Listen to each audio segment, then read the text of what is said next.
Hello दोस्तों, कैसे हैं आप। स्वागत है आपका ट्रैवल स्टोरीज बाय आरके में और मैं हूं आपका दोस्त रमन खदरिया। तो जैसा कि मैंने आपको पिछले एपिसोड में बताया कि कैसे मैंने घर वालों से अमरनाथ यात्रा पे जाने के लिए परमिशन ली, जो कि बिल्कुल भी आसान नहीं था। मैं इतना छोटा तो नहीं, फिर भी मैं कॉलेज का फर्स्ट ईयर ही पास किया था मैंने। और ये है बात सन 2007 की। उस समय ट्रैवलिंग इतनी ज़्यादा नहीं होती थी, ना ही किसी के पास अच्छे मोबाइल थे और ना ही इंटरनेट इतना अच्छा था या सभी के पास अवेलेबल था कि किसी भी जगह के लिए पता लगाया जा सके। तो दोस्तों, मैं आगे की अपनी स्टोरी शुरू करता हूँ कि कैसे मैं अमरनाथ यात्रा पे गया, कितना चैलेंजिंग था मेरे लिए वहाँ पे जाना। तो चलो दोस्तों, शुरू करते हैं आगे की कहानी। तो दोस्तों, आखिरकार वो दिन आ ही गया जिसका मुझे बेसब्री से इंतज़ार था। मैं और मम्मी पापा निर्धारित समय पर उस स्थान पर पहुंच गए जहां से बस शुरू होनी थी। बस वहीं खड़ी थी और काफ़ी लोग भी थे। काफ़ी लोग हमारे बाजार के ही थे। काफ़ी जानने वालों ने देखा तो वो भी हमारे पास मिलने के लिए आ गए। सबके चेहरे पे खुशी थी। ऐसे ही एक अंकल हमसे मिलने आए। वो बोले, बेटा, पानी की सिर्फ आधा लीटर बोतल ही लेके जाना, ज़्यादा वजन लेकर जाएगा तो चढ़ाई करने में दिक्कत आएगी। घर वाले बस में साथ जाने वाले बाकी लोगों से मिलने लगे और मेरा ध्यान रखने की बात कहने लगे।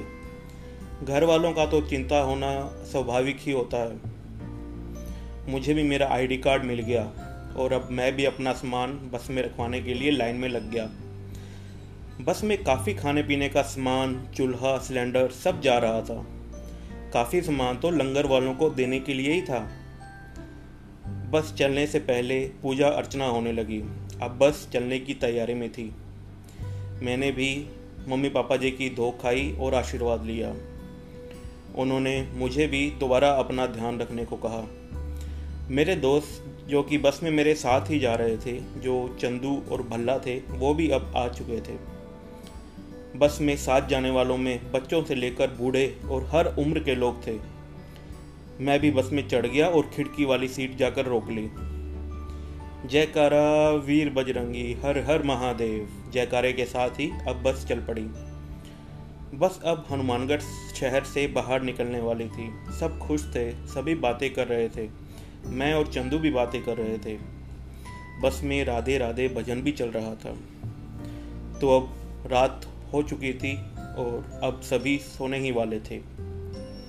अगली सुबह जब हम उठे तो बस अमृतसर पहुंच चुकी थी। पंजाब के इस भाग में मैं पहले कभी नहीं आया था। बस में कुछ लोगों ने पूछा कि आते हुए अमृतसर रोकोगे क्या? तो समिति के सदस्यों ने उत्तर दिया, हाँ, आते हुए हम अमृतसर भी रुकेंगे। अब देखते ही देखते बस पंजाब जम्मू बॉर्डर पर पहुंच गई। वहाँ थोड़ा टाइम लगा और बस फिर चल पड़ी। अब हम एक ऐसे रास्ते पे पहुँचे जहाँ पे एक रोड माता वैष्णो देवी की तरफ जा रही थी।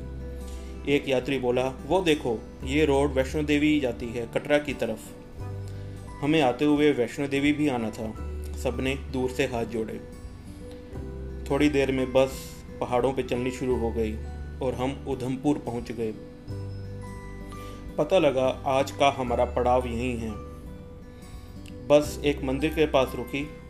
मंदिर के पास काफ़ी बड़ा ग्राउंड था और मंदिर के अंदर एक बड़ा हॉल जहां हम रात को सोने वाले थे। सबने अपना सामान उतारा और हॉल में जगह रोक ली।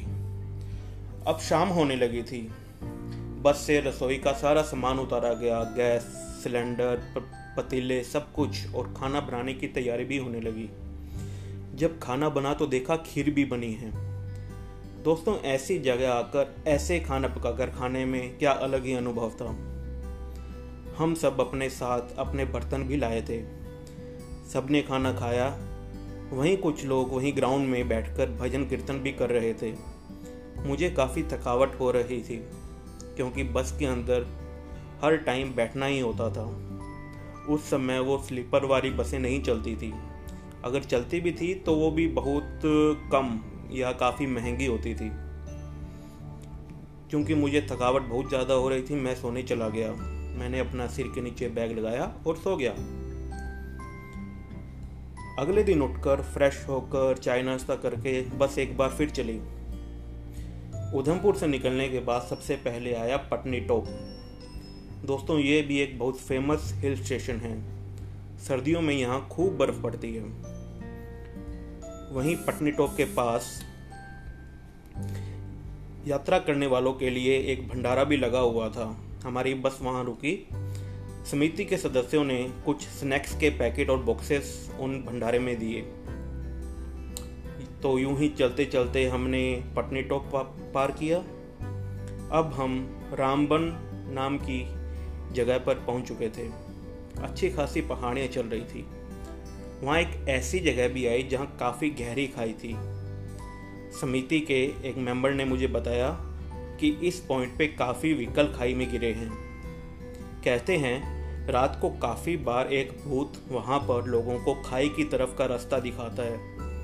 क्योंकि रात को अंधेरा होता है और ड्राइवर को आगे का रास्ता दिखाई नहीं देता, तो उसको ऐसा लगता है कि शायद ये जो स्पिरिट, ये जो भूत है या कोई आदमी है जो कि रास्ता दिखा रहा है, यही सही रास्ता है। वो उस रास्ते को फॉलो करते और खाई में गिर जाते। अब सच्चाई क्या है वो तो किसी को नहीं पता। वहाँ हमने एक मंदिर पे गाड़ी रोकी जहाँ नहाने की व्यवस्था थी। सब मज़े से ठंडे पानी में नहाए और फिर चल पड़े। और फिर चलते ही चलते हमने जवाहर टनल क्रॉस की। दोस्तों, जवाहर टनल वही टनल है जो जम्मू रीजन को कश्मीर रीजन से जोड़ती है। ये वही गुफा है जहाँ पर सर्दियों में इतनी बर्फ़ पड़ती है कि वो गुफा बंद हो जाती है और कश्मीर जाने का रास्ता बिल्कुल बंद हो जाता है। तो देखते ही देखते हमने वो गुफा पार की और दोस्तों, गुफा से बाहर निकलते ही जैसे हम एक अलग दुनिया में आ गए। गुफा पार करते ही वहाँ के जो पहाड़ थे और जो वैलीज थी वो बहुत ही खूबसूरत थी, बहुत ही मतलब अलग तरीके की थी। अब हम समिति के सदस्य जो ये बस लेकर जा रहे थे, उन्होंने धीरे धीरे कश्मीर की जानकारी देना शुरू किया। कश्मीर में सेब, बादाम, अखरोट बहुत होते हैं और यहाँ के बने क्रिकेट बैट भी बहुत फेमस है। ये सब सुनकर और खिड़की वाली सीट पे पहाड़ों को देखकर क्या आनंद आ रहा था। ऐसे ही चलते चलते हम अनंतनाग पहुँच गए। अनंतनाग वो जगह है जहाँ से एक रास्ता श्रीनगर की ओर और एक पहलगाम की तरफ जाता है। अब दोबारा से ये चर्चा चलने लगी कि कौन बालटाल से जाएगा और कौन पहलगाम वाले रास्ते से। अभी तो ये कंफर्म करना भी बाकी था कि क्या पहलगाम वाला रास्ता खुल चुका है। मुझे तो श्रीनगर देखना था, तो मैंने बोला मैं तो बालटाल जाऊंगा। मेरा दोस्त चंदू थोड़ा कंफ्यूज था और भल्ला पहलगाम जाने की बात कर रहा था। फिर बस एक इंफॉर्मेशन सेंटर पे रुकी और हमें पता लगा कि पहलगाम वाला रास्ता अभी बंद है, क्योंकि वहाँ पे अभी थोड़े दिन पहले ही ताज़ा बर्फ़ गिरी है। लेकिन वो रास्ता खुलने ही वाला है, या तो कल खुल जाएगा या परसों खुल जाएगा। पर ऐसे मौसम में कभी भरोसा नहीं कर सकते। कल का क्या पता कल रास्ता ना ही खुले। तो पूरी बस, सभी श्रद्धालु अब श्रीनगर की ओर जाने लगे। मैं बहुत खुश था क्योंकि श्रीनगर आने ही वाला था। श्रीनगर जिसको हर रोज़ न्यूज़ में सुनता हूँ, वो बस 2-3 घंटों में आ जाएगा। इतने में देखा कि सुरक्षा कर्मियों ने, जो कि सड़क के किनारे थे, उन्होंने ड्राइवर को बोला कि अपने बस की सभी खिड़कियाँ बंद करा दो। पता लगा कि काफ़ी बार कश्मीर के इस इलाके में पत्थरबाजी भी होती है। कश्मीर की वो सब खबरें जो बचपन से सुनते आए थे, और अब ऐसा माहौल देखकर मन में एक अलग ही रोमांच भर रहा था। मन में घबराहट भी थी और हल्की सी खुशी भी। अब हम श्रीनगर पहुंचने ही वाले हैं। शाम हो चली है।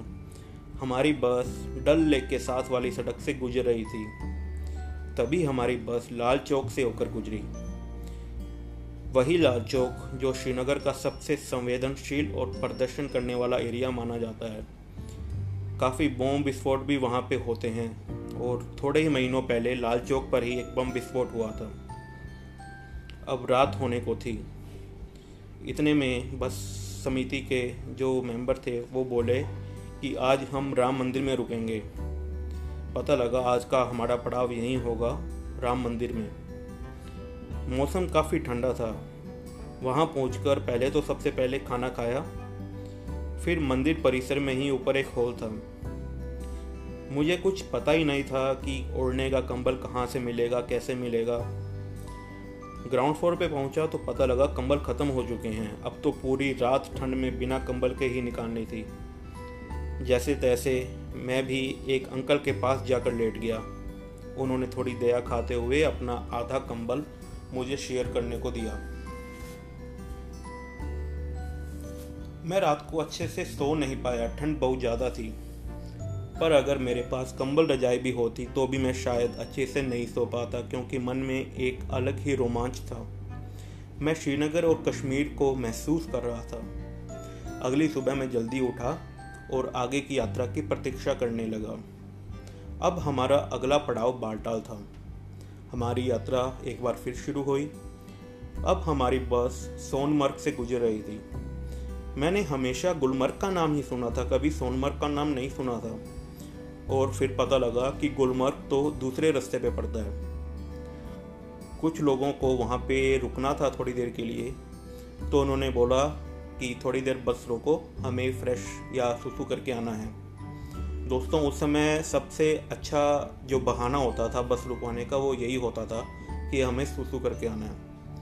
इस दौरान मुझे भी मौका मिल गया था कुछ फ़ोटोज़ क्लिक करने का। थोड़ा आगे चलकर किसी ने जोजिला पास की ओर इशारा किया। देखने में बहुत ही खतरनाक लग रहा था, क्योंकि चढ़ाई सीधी सी। पता लगा ये रास्ता कारगिल ही जाता है। तो दोस्तों, जोजिला पास वही रास्ता है। अगर आपको लद्दाख भी जाना है तो अगर आप श्रीनगर से निकलते हैं तो आपको जोजिला पास पार करना पड़ेगा। उसके बाद कारगिल, द्रास और ऐसे करके वही जो रोड है वही लेह लद्दाख पहुंचेगी। मेरे मन में रोमांच बढ़ता ही जा रहा था। फिर बालटाल से कुछ ही देर पहले सेना का एक कैंप था जो कि हर आने जाने वालों को चेक कर रहा था। काफ़ी देर इंतज़ार करने के बाद हमारी बस की भी चेकिंग हुई। हम सबके आईडी कार्ड देखे गए।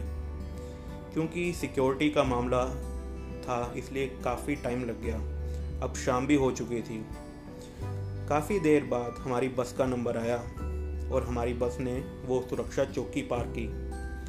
फिर एक जगह बस रुकी। लगभग रात हो चुकी थी। हमें बताया गया कि सब अपना ज़रूरी सामान एक छोटे बैग में लेके बालटाल की तरफ बढ़ेंगे। बालटाल, जो कि लगभग जहाँ पे बस की पार्किंग थी वहाँ से 1.5 किलोमीटर था। दोस्तों, ठंड बहुत ही ज़्यादा थी वहाँ पे। हम चलते चलते कैंप भी पहुँच गए। वो जो कैंप था वो हनुमानगढ़ सेवा समिति का ही था। वहाँ जाते ही सबसे पहले तो चाय पी। दोस्तों, ठंड में चाय किसी दवाई से कम नहीं होती। कश्मीर घाटी पहुँचते ही मोबाइल नेटवर्क भी चला जाता है। अब घर पे भी फ़ोन करना था, क्योंकि अब 2 दिन हो चुके थे। कैंप में पता करने पर बताया कि यहीं थोड़ा आगे आर्मी वालों का एक पीसीओ है। सबसे पहले तो घर वालों को आश्वस्त किया कि मैं बिल्कुल ठीक हूँ। मैंने घर पे 2 दिन से बात नहीं की थी, लेकिन बात करने के बाद एक राहत मिली। फिर मैं वापस टेंट में गया और खाना खाया। दोस्तों, बालटाल जो है वो दरअसल एक वैली है जहाँ पे अस्थायी टेंट लगे हुए हैं। अस्थायी टेंट मतलब टेम्परेरी टेंट्स लगे हुए हैं। वहाँ कोई गांव या कोई पक्के मकान नहीं थे। उन अस्थायी कैंप में घोड़े, टट्टू वाले, लंगर वाले और सेना के जवान थे। पंजाब के शहर शहर से वहाँ पे भंडारा लगा हुआ था। वहाँ सेवादारों में इतना सेवा भाव था कि पूछो ही मत। खाने में पनीर से लेकर कोफ्ता और इडली डोसा सब था, और वो भी सब मुफ्त। हर एक भंडारा कैंप खुद को दूसरों से बेहतरीन सिद्ध कर रहा था। अब सामान एक जगह पर रखा और सोने की तैयारी की जाने लगी। एक जगह पर काफ़ी रजाइयाँ और गद्दे रखे थे, जिसको जहाँ जगह मिले वहीं सो जाओ। भल्ला ने बोला कि रमन, सुबह 4 बजे उठना है। 4 बजे से गर्म पानी मिलना शुरू हो जाएगा, फिर हम नहा धोकर 5 बजे तक निकल लेंगे। रास्ता मुश्किल होगा तो समय से निकलेंगे ताकि शाम की आरती भी देख सकें। तो ऐसा सोचकर हम सब सो गए। नींद तो अभी भी अच्छे से नहीं आई थी। लोग सुबह 3:30 बजे ही उठना चालू हो गए थे और थोड़ा थोड़ा आवाजाही का शोर भी आने लग गया था। फिर मैं भी उठा और कैंप के पिछले हिस्से में गया। मैंने देखा वहाँ पर हमाम में पानी गर्म हो रहा है, वहाँ पे वॉशरूम भी बना हुआ है। ऐसी यात्राओं में लोग घर पे इस्तेमाल किए जाने वाले जो तौलिए होते हैं वो काम में नहीं लेते। ऐसी यात्राओं में लोग गमछा काम में लेते हैं। दोस्तों, जो अगर आप तौलिया लेकर आएंगे, ऐसे मौसम में तौलिया यूज़ करेंगे, टॉवेल यूज़ करेंगे, तो वो 3-4 दिन तक तो सूखेगा ही नहीं, क्योंकि ठंड काफ़ी ज़्यादा होती है। तो मैं भी एक गमछा लेकर आया था। फिर नहा धोकर मैं तैयार हुआ। चंदू और भल्ला भी तैयार हो चुके थे। हम सब आराम आराम से करते और नहाने में बारी बारी से करते करते 5:30 बज चुके थे। बाहर रोशनी भी होनी शुरू हो चुकी थी। नाश्ते में चाय, ब्रेड और बिस्कुट मिल रहे थे। हमने नाश्ता किया और बिना किसी देरी के वहाँ से निकल गए। काफ़ी लोगों ने यात्रा शुरू कर दी थी। घोड़े वाले भी शुरू हो गए थे। हमारे बस में साथ आए बाकी लोगों का हमें नहीं पता था। हम तीनों तो अपने हिसाब से ही वहाँ से निकल गए। सभी लोग जय भोले का जय जयकार कर रहे थे। चलते चलते अब 20-25 मिनट हो चुके थे। अभी तक हम घाटी की तलहटी में ही सीधा सीधा चल रहे थे। चंदू ने एक यात्री से पूछा, अंकल कितनी देर का रास्ता है यहाँ से? वो अंकल बोले, बेटा अभी तो तुमने शुरू किया है। दोस्तों, उस समय इंटरनेट या गूगल मैप्स नहीं होते थे। अगर किसी जगह की जानकारी लेनी होती थी तो ऐसे ही किसी से पूछना पड़ता था। फिर एक सेना का चेक पोस्ट आया। वहाँ पर अपना ऑनलाइन रजिस्ट्रेशन दिखाना था और आईडी कार्ड भी। सेना का जवान बारी बारी से सबका रजिस्ट्रेशन और उसमें लिखा नाम आईडी कार्ड से मैच कर रहा था। हम तीनों ने अपना रजिस्ट्रेशन और आईडी कार्ड बारी बारी से दिखाया, अपना सामान चेक करवाया और वहाँ से निकल गए। वहाँ पता लगा कि सिर्फ 1 बजे तक ही लोगों को यहाँ से जाने दिया जाता है और मौसम खराब होने पर एंट्री भी बंद कर दी जाती है। दोस्तों, पहाड़ों की चढ़ाई सेना के उस चेक पोस्ट से ही शुरू होती है। जैसे ही हमने वो चेक पोस्ट पार किया तो चढ़ाई शुरू हो गई। अब हम चढ़ाई कर रहे थे। मैं अपने जीवन की पहली यात्रा कर रहा था और आज के समय में इसी को ट्रैकिंग भी कहते हैं। हम तीनों ने आपस में पहले ही बात कर ली थी कि तीनों साथ में रहने की कोशिश करेंगे। फिर भी कोई आगे पीछे हुआ तो घबराने की कोई बात नहीं। अगर आगे कोई निकल भी गया तो अगले भंडारे पे या खुली जगह पर वेट कर लेगा। अब चलते चलते 2 घंटे हो चुके थे और हम पहाड़ों पे बनी पगडंडियों पे चल रहे थे। चारों तरफ बर्फ के बड़े बड़े पहाड़ नजर आ रहे थे। करीब 2.5 घंटे चलने के बाद पहला भंडारा आया। हमने चाय बिस्कुट खाए और अपनी पानी की बोतल भरी। मैं उस अंकल के कहने पर आधा लीटर पानी की बोतल ही लाया था, जो कि बहुत जल्द ख़त्म भी हो चुकी थी। अब हेलीकॉप्टर सेवा भी चालू हो गई थी। उस समय बालटाल से गुफा तक हेलीकॉप्टर सेवा चलती थी, जो गुफा से सिर्फ 200 मीटर नीचे ही छोड़ती थी। हालांकि साल दर साल शिवलिंग का आकार छोटा होने लगा था और रिसर्च टीम ने बताया कि इसका कारण पूजा में इस्तेमाल होने वाली अगरबत्तियां और हेलीकॉप्टर से निकलने वाला धुआं और गैसें भी हो सकता है, जिससे कि गुफा का तापमान बढ़ने लगा और बर्फ़ का जो शिवलिंग बनता था वो जल्दी ही ख़त्म हो जाता था। तो दोस्तों, अब ये हेलीकॉप्टर सेवा तकरीबन गुफा से 2 किलोमीटर पहले छोड़ती है। घाटी में हर 10 मिनट में हेलीकॉप्टर की आवाज़ गूंज रही थी और धीरे धीरे हम भी ऊंचाई पर पहुंच रहे थे। नीचे कैंप के किनारे जो नदी बह रही थी, अब वो खाई में बहती नदी सी दिखाई दे रही थी। आने जाने वाला रास्ता कोई ज़्यादा चौड़ा नहीं था। यहाँ भी एक नियम था कि पैदल चलने वाले हमेशा पहाड़ के साइड चलेंगे और घोड़े वाले खाई के साइड में। चलते चलते अब 4 घंटे हो चुके थे। बीच बीच में सिक्योरिटी के लिए सेना के कैंप भी आ रहे थे। हमने एक घोड़े वाले से पूछा, भैया कितनी दूर है? वो बोला ज़्यादा दूर नहीं है अब। हमने बैग से ड्राई फ्रूट निकाले और खाने लगे। बाहर बहुत ठंडी हवा चल रही थी, इसलिए हमने पूरा मुंह नाक सब ढका हुआ था। दोस्तों, ऐसी ठंडी और सूखी हवा आपकी स्किन को सुखा देती है, जिसे हम अपनी भाषा में चमड़ी का फट जाना भी कहते हैं। अच्छा हो कि आप अपने साथ वैसलीन की छोटी डब्बी साथ में रखें। चलते चलते अब सांसें फूलने लगी थी। मैंने बैग से कपूर निकाल के रुमाल में रखकर हाथ की कलाई पर बांध लिया। जैसे ही अगर मेरा सांस फूलता तो मैं उस कपूर को थोड़ा सूंघ लेता। अब चलते चलते 6 घंटे हो चुके थे। पिछले 6 घंटों में हम कम से कम 6 बार ये पूछ चुके थे कि गुफा और कितनी दूर है, और हर बार यही जवाब मिलता कि बस अब अगले मोड़ पे आने ही वाली है, ज़्यादा दूर नहीं है, ऐसे ही चलते रहो। अब काफ़ी देर बाद एक भंडारा आया था। भूख ज़्यादा नहीं लग रही थी, इसका कारण मुझे नहीं पता, पर सबके साथ ही ऐसा था। मतलब हम पिछले 4-5 घंटे से चल रहे थे, लेकिन भूख का नामो निशान नहीं था। भंडारे में कढ़ी चावल थे।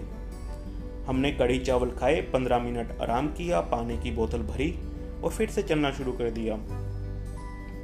रास्ते में चाय, पानी, नमकीन, बिस्कुट बेचने वाले भी बैठे थे, लेकिन वो कीमत 5 गुना वसूल रहे थे। अभी खाना खाकर चलते को आधे घंटा ही हुआ था कि चंदू ने फिर एक बार किसी से पूछा, भैया कितना दूर है? हमारी हालत खराब हो रही थी चलते चलते। पूरी जिंदगी में हम कभी इतना नहीं चले थे। वो यात्री बोला कि क्या हुआ, अभी से थक गए? दोस्तों, जितना अभी आए हो उतना और चलना है। बस इतना ही सुनना था कि हमारी हिम्मत जवाब दे गई। हम वहीं बैठ गए। अब समझ में आ रहा था कि लोग असलियत में दूरी क्यों नहीं बताते। अगर हमें ये बात काफ़ी पहले पता लग जाती तो शायद हम वापस मुड़ चुके होते। अब दोपहर का 1 बज रहा था। अब तो ऐसा लग रहा था कि वापस भी नहीं जा सकते। रास्ते में कोई आराम करने की जगह भी नहीं है, और अगर मौसम खराब हो गया तो यहीं फंस जाएंगे। ऐसे ही बैठे बैठे आधा घंटा हो गया। हिम्मत ख़त्म सी हो चुकी थी। फिर मैं हिम्मत करके बोला, यहाँ बैठकर टाइम खराब करने से कोई फ़ायदा नहीं है, धीरे धीरे आराम से चलते हैं। अब तो ये सोचकर भी डर लग रहा था कि कल इसी रास्ते से वापस भी तो आना है। हमने हिम्मत करके फिर चलना शुरू किया। अब चलने से स्पीड भी वापस बन गई थी। रास्ते में ग्लेशियर भी आने लगे थे। ग्लेशियर की बर्फ़ को जब हाथ लगाया तो वो मेरे जीवन में पहली बार था जब मैं किसी प्राकृतिक बर्फ़ को छू रहा था। मैंने कैमरा निकाला और फोटो खींचने लगा। ग्लेशियर से ठंडा हाथ जम रहा था और ग्लेशियर से पानी भी निकल रहा था। मैंने फिर से वहाँ पे पानी की बोतल भरी। सारी थकान ऐसे लगा कि एकदम से गायब हो गई थी। दोस्तों, यात्रा में ऐसी जगह ही आपके मन में उत्साह भर देती है और आपकी सारी थकान दूर कर देती है। तो ऐसे ही चलते चलते अब हम काफ़ी ऊंचाई पर चल रहे थे। रास्ता बहुत ही संकरा था और उस संकरे रास्ते में 4 लाइनें चल रही थी। 2 लाइन पैदल जाने वालों की और 2 लाइन घोड़े पे आने जाने वालों की। हमारे मन में काफ़ी प्रश्न भी उठ रहे थे, जैसे अगर खाई के पास चलने वाला घोड़ा गिर गया तो? फिर हमने इस प्रश्न का उत्तर जानना चाहा। एक घोड़े वाले से हमने पूछा कि भाई, अगर आप इतने कोने पे जा रहे हैं खाई के, अगर घोड़ा गिर गया तो? उसने बताया कि जैसे हम इंसानों को अपनी जान की फिक्र होती है, वैसे ही सभी जानवरों को भी तो होती है। सभी अपनी सीमा जानते हैं और घोड़ा तो सबसे समझदार जानवरों में से एक है। फिर एक घोड़े वाले ने बताया कि कभी कभार घोड़ा थोड़ा पागल भी हो जाता है, तो हम उसे चाकू मारकर खाई में ही गिरा देते हैं। मुझे ये सुनकर अच्छा नहीं लगा। मैंने कहा, ऐसे किसी को मारना सही नहीं। घोड़े वाले ने जवाब दिया, सर, अगर हमने तुरंत ऐसा नहीं किया तो इस संकरे रास्ते पर भगदड़ भी मच सकती है। काफ़ी श्रद्धालु इस खाई में गिर सकते हैं और हमें से किसी को ऐसे घोड़े को मारना अच्छा नहीं लगता, क्योंकि एक घोड़ा लाखों रुपए का आता है। और जिसका वो घोड़ा होता है उसको तो बहुत ज़्यादा नुकसान होता है। तो मुझे थोड़ी बात समझ में आई। ऐसे बातें करते करते लगभग दोपहर के 2:30 बज गए थे। चंदू और भल्ला मेरे से थोड़े आगे चल रहे थे। फिर थोड़ी ही दूर चलने पर ऐसा नज़ारा दिखाई दिया कि मन खुशी से भर गया। सब टेंशन एक बार को दूर हो गई। वो नज़ारा ही कुछ ऐसा था। क्या आपको भी जानना है कि मैंने क्या देख लिया था कि मैं इतना खुश हो गया? चलो आपको बताता हूँ मैं। तो अब चलते चलते ही जैसे ही मैंने एक पहाड़ी के मोड़ पे पहुंचा, मुझे उस पहाड़ी के नीचे काफ़ी सारे कैंप लगे दिखाई दिए। नीचे एक नदी भी बह रही थी।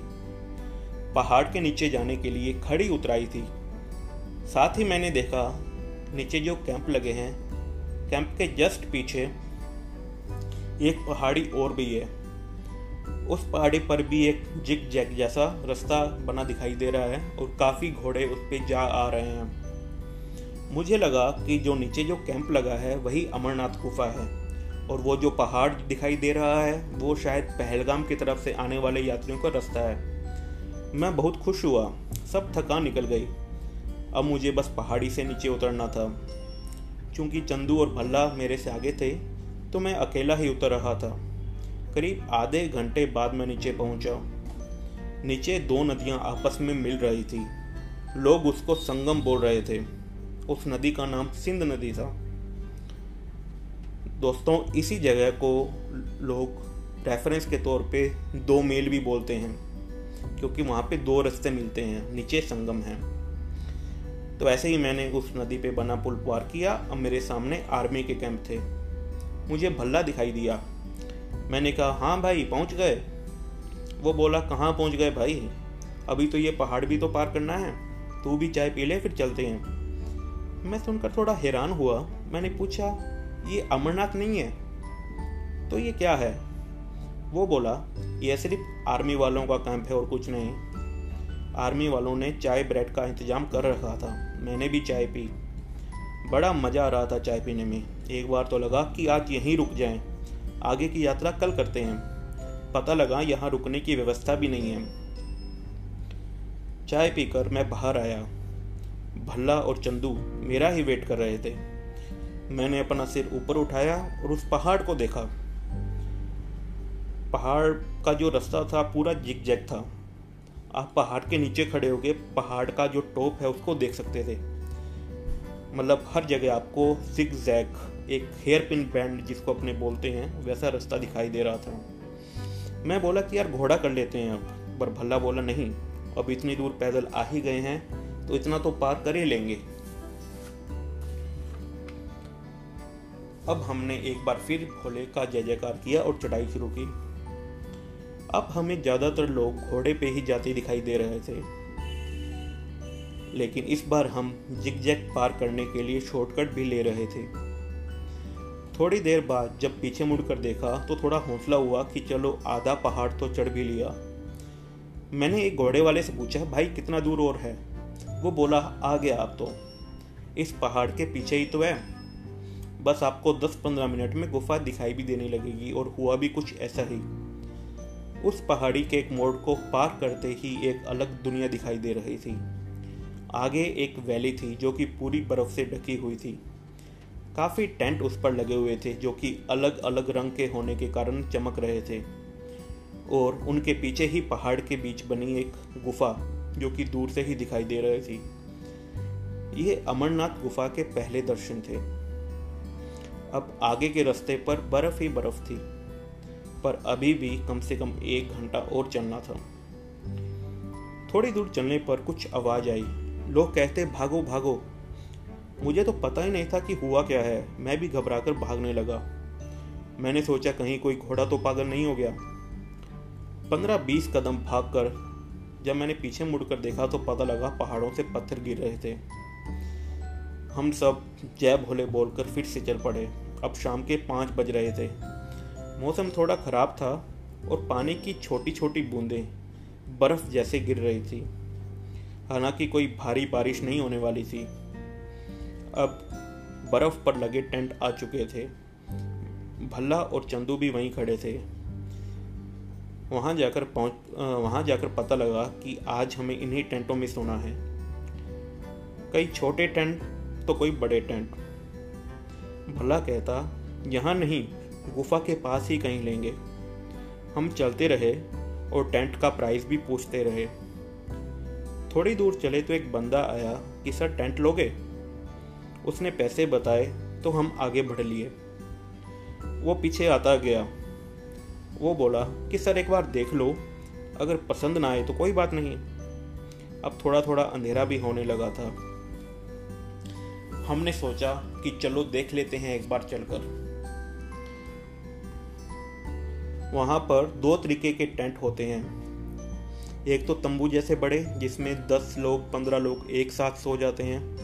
वो सस्ते होते हैं, वो पर पर्सन चार्ज करते हैं, जैसे 100 रुपये, 150 रुपये, 200 रुपये, अपनी फैसिलिटीज़ के हिसाब से। और कुछ होते हैं छोटे टेंट, प्राइवेट टेंट, जो कि 500 रुपये में पूरा टेंट भी दे देते हैं।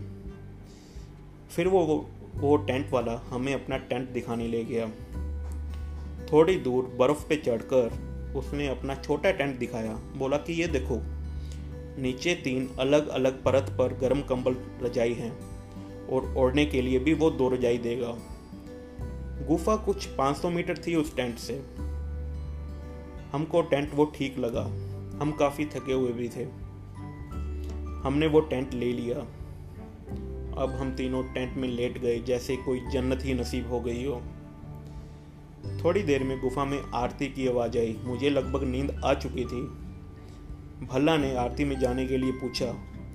मेरे में तो बिल्कुल ही हिम्मत नहीं थी और चंदू की हालत मेरे जैसे ही थी। हमने दूर से ही हाथ जोड़ने को बोला और भल्ला आरती देखने चला गया। थोड़ी देर में भल्ला वापस आया और खाने का पूछा। मेरे से तो हिला भी नहीं जा रहा था और ठंड भी काफ़ी लग रही थी। चंदू तो सो रहा था। मैंने खाने का भी मना कर दिया। पूरे दिन भर में खाने के नाम पर सिर्फ चावल ही तो खाए थे, और वो भी बहुत कम, क्योंकि भूख नहीं लग रही थी उस समय, और अभी भी भूख नहीं लग रही थी। इसी दौरान टेंट वाला भी हालचाल पूछने आया। हमने एक रजाई और मंगा ली। वहाँ सब जगह बर्फ़ ही बर्फ़ थी और टेंट भी बर्फ़ के ऊपर ही लगे हुए थे।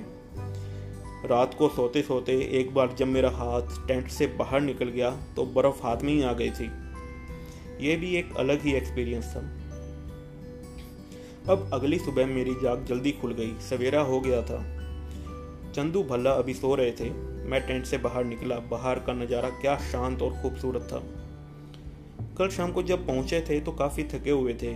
कुछ भी देखने और महसूस करने की शक्ति ही खत्म हो गई थी।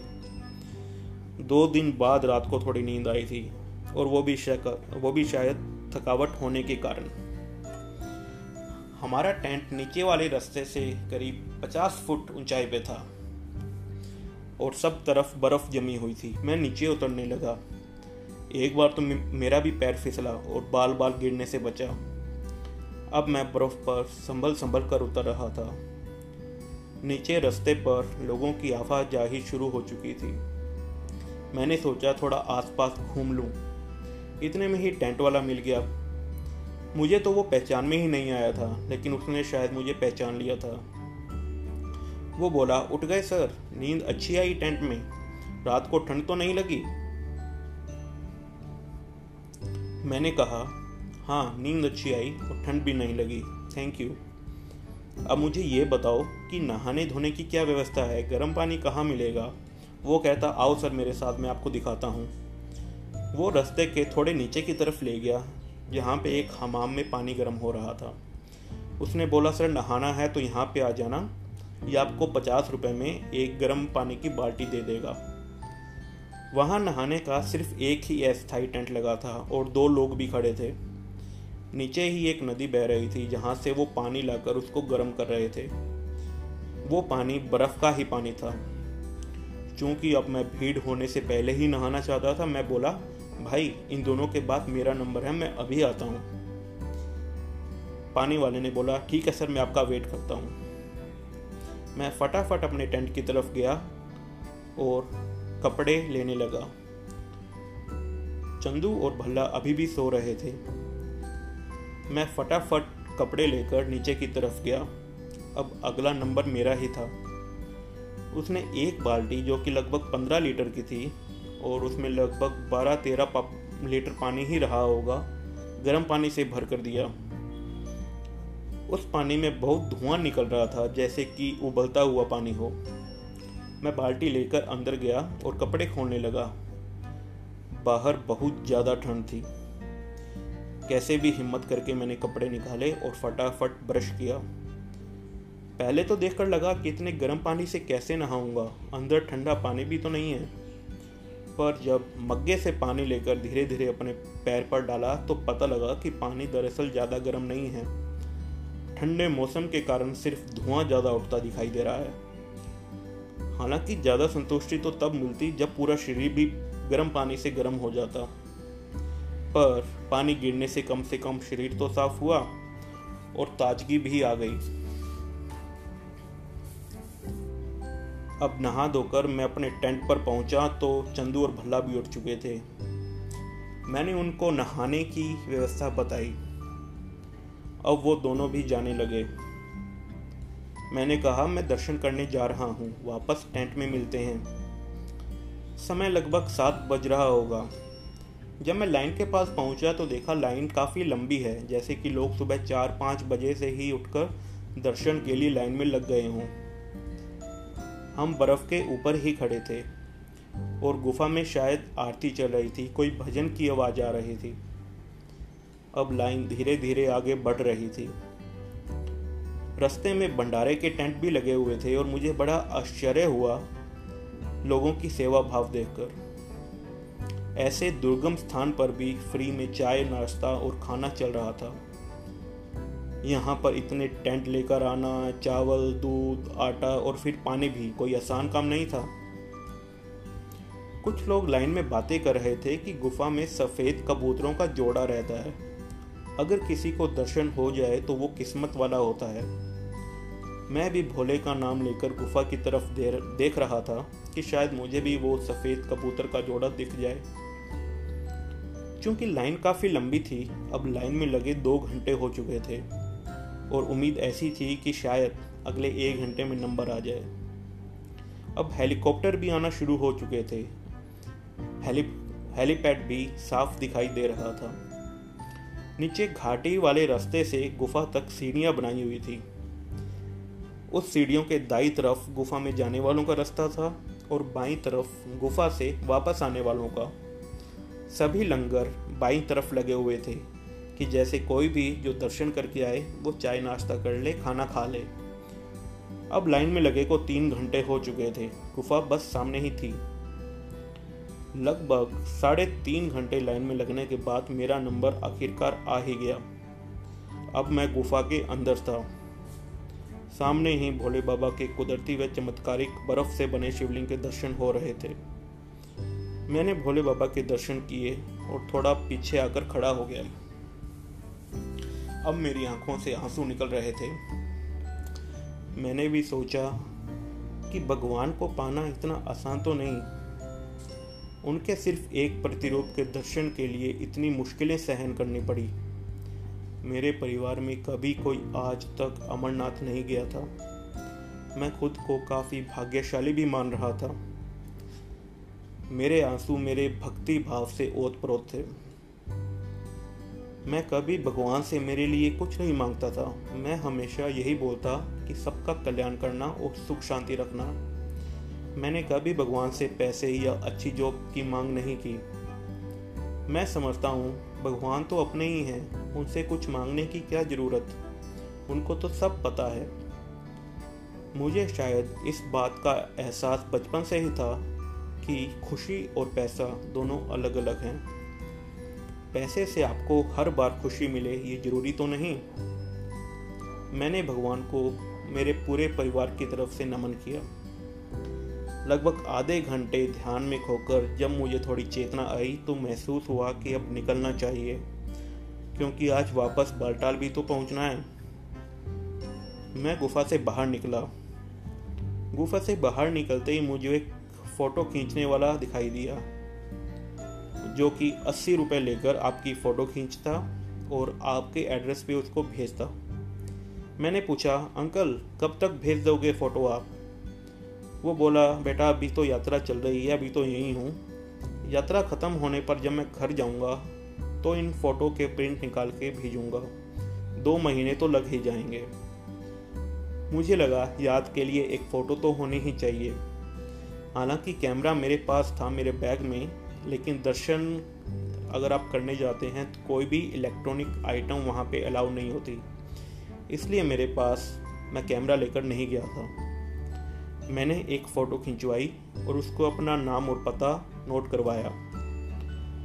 मैंने भी सोचा कि लोग पैसा कमाने के लिए कहाँ कहाँ पहुँच जाते हैं, ये अंकल भी अपने घर से दूर 2 महीना अब यहीं रहेंगे। नीचे उतरते ही मैं भंडारे पे पहुंचा। वो भंडारा श्री गंगानगर ज़िले से था। हमारा हनुमानगढ़ शहर भी पहले श्री गंगानगर ज़िले में ही आता था। लोगों की बोली, रहना सहना सब एक सा ही है। मुझे थोड़ा गर्व हुआ ये देखकर। मैंने चाय नाश्ता किया और वापस टेंट में चला गया। मन में दर्शन करने की संतुष्टि भी थी। मैंने अपना सामान पैक किया। इतने में ही चंदू और भल्ला भी आ गए। वो बोले कि हमने भी दर्शन कर लिए, दर्शन काफ़ी अच्छे हुए। फिर हमने साथ मिलकर निश्चय किया कि अब अगर तीनों अलग अलग हो भी जाते हैं तो कोई किसी का इंतज़ार नहीं करेगा। सब अपनी अपनी गति से चलेंगे और अब बालटाल कैंप जाकर ही मिलेंगे। अब हम टेंट से नीचे उतरकर वापस चलने लगे। काफ़ी लोग अभी दर्शन करने को जा रहे थे। मैं चलते चलते एक बार मैंने पीछे मुड़कर देखा। मैंने गुफा की तरफ देखकर फिर हाथ जोड़ा और भगवान को बोला कि भगवान, अगर आपको मुझे दोबारा बुलाना है तो प्लीज़ हेलीकॉप्टर में ही बुलाना। मेरे पैरों में वापस जाने की ज़्यादा हिम्मत नहीं लग रही थी, पर मैं मजबूर था। थोड़ा सा आगे चलते ही मुझे पहलगाम की तरफ जाने वाला रास्ता भी दिखाई दिया। अब मैं चारों तरफ आराम आराम से देखकर चल रहा था। मुझे अपने सेना के जवानों पर भी गर्व हो रहा था, जिन्होंने ऐसे दुर्गम स्थल पर अपने टेंट लगा रखे थे और हमारे देश की रक्षा कर रहे थे। अब मैं संगम, जिसको 2 मील भी कहते हैं, वाली पहाड़ी से नीचे उतर रहा था। नीचे उतरकर मैंने उन्हीं सेना के कैंप में चाय पी। अब मेरे सामने एक और पहाड़ था और सीधी चढ़ाई। अब कोई चारा भी तो नहीं था। चूंकि अब मैं अकेला ही वापस जा रहा था तो किसी का इंतजार भी नहीं करना था। सारे निर्णय मुझे खुद को ही लेने थे। मैं वो आधी पहाड़ी चढ़ा ही था कि मौसम भी खराब हो गया और बारिश भी चालू हो गई। मैंने अपने बैग से रेनकोट निकाला और पहन लिया। उस पहाड़ पर चढ़कर मैंने निश्चय कर लिया कि अब मैं कहीं नहीं रुकूंगा जब तक कि ज़रूरी ना हो। समय दोपहर के लगभग 3:30 बज रहे थे और चलते को भी लगभग 3-3.5 घंटे हो चुके थे।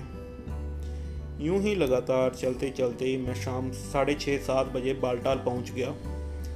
चंदू और भल्ला वहीं आराम करते दिखाई दिए। पूछने पर उन्होंने बताया कि उन्हें आए को लगभग 1.5-2 घंटे हो चुके हैं। वो बोले कि हम रास्ते में कहीं भी नहीं रुके। रात को कुछ लोग बातें कर रहे थे कि ये यात्रा सबसे कठिन यात्राओं में से एक है। सिर्फ कैलाश मानसरोवर यात्रा ही इससे ज़्यादा कठिन है। मुझे सुनकर थोड़ी संतुष्टि हुई कि चलो, छोटी उम्र में इतनी बड़ी यात्रा कर ली। अब अगले दिन सुबह मैं आराम से उठा। कोई जल्दबाजी नहीं थी। अब नहा धोकर तैयार हुआ और अच्छा नाश्ता किया। हनुमानगढ़ वाले इसी टेंट में वहीं बाजार के कुछ लोग भी काम कर रहे थे, जो कि सेवा दे रहे थे। वो लोग मुझे जानते थे क्योंकि हमारी दुकान भी बाजार में ही थी। अब लोग आराम से अपनी कहानियां एक दूसरे को सुना रहे थे। मैंने सोचा घर पर फोन करके अपने सही होने की सूचना दे दी जाए, और ये भी कि मैंने अमरनाथ गुफा के दर्शन कर लिए हैं। मैं उसी पीसीओ पर गया, घर पे फ़ोन किया और अपने स्वस्थ होने की और दर्शन कर लेने की जानकारी घर पे दी।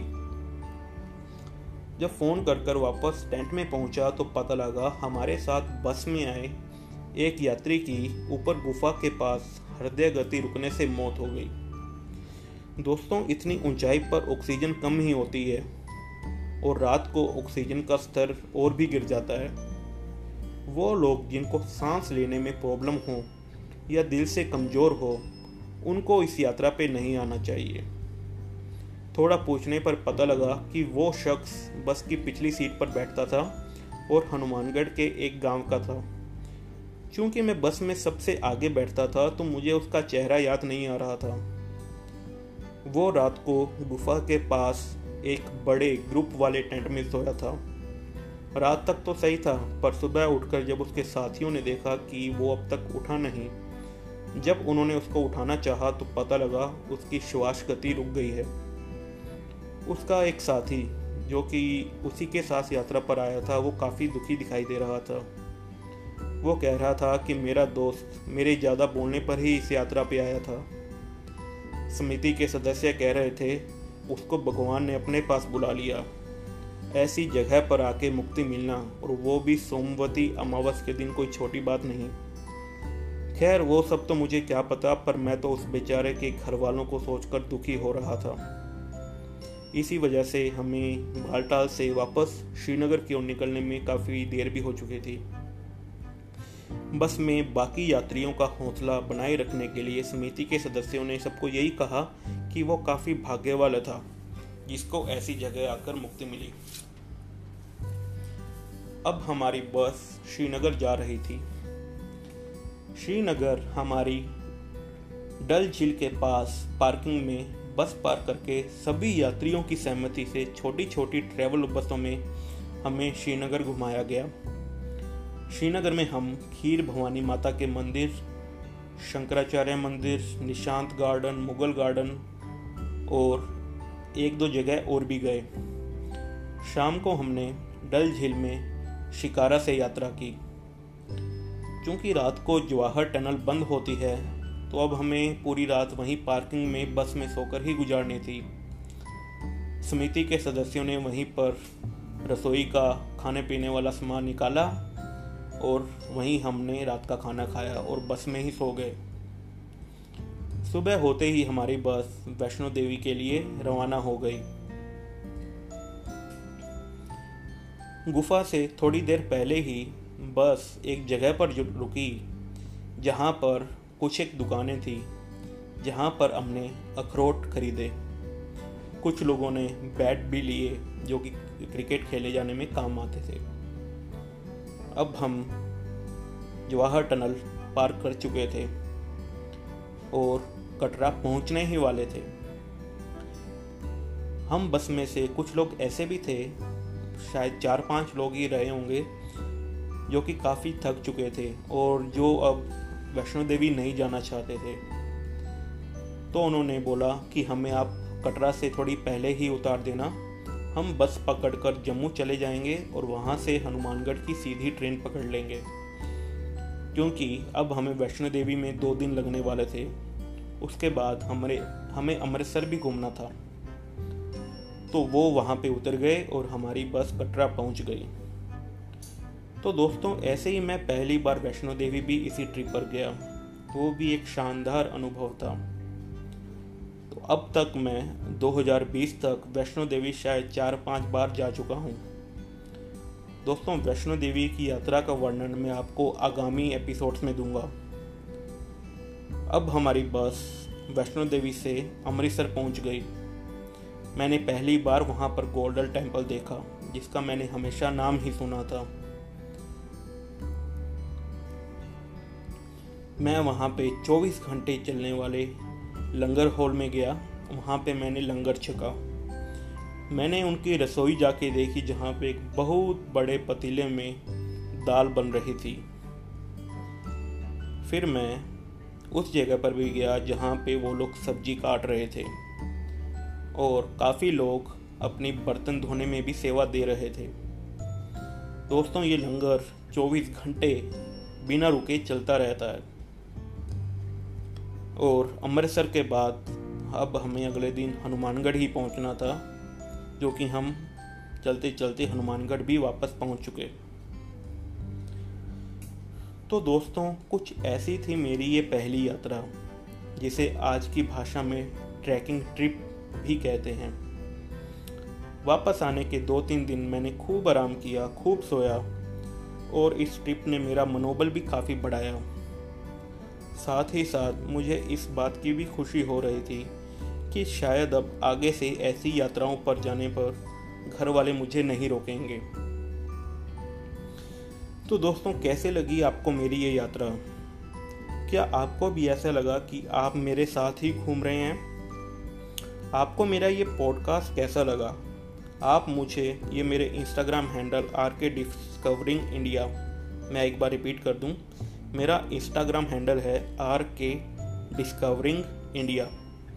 आप इस पर मुझसे मैसेज करके बताएं कि आपको मेरे ये पॉडकास्ट कैसे लग रहे हैं।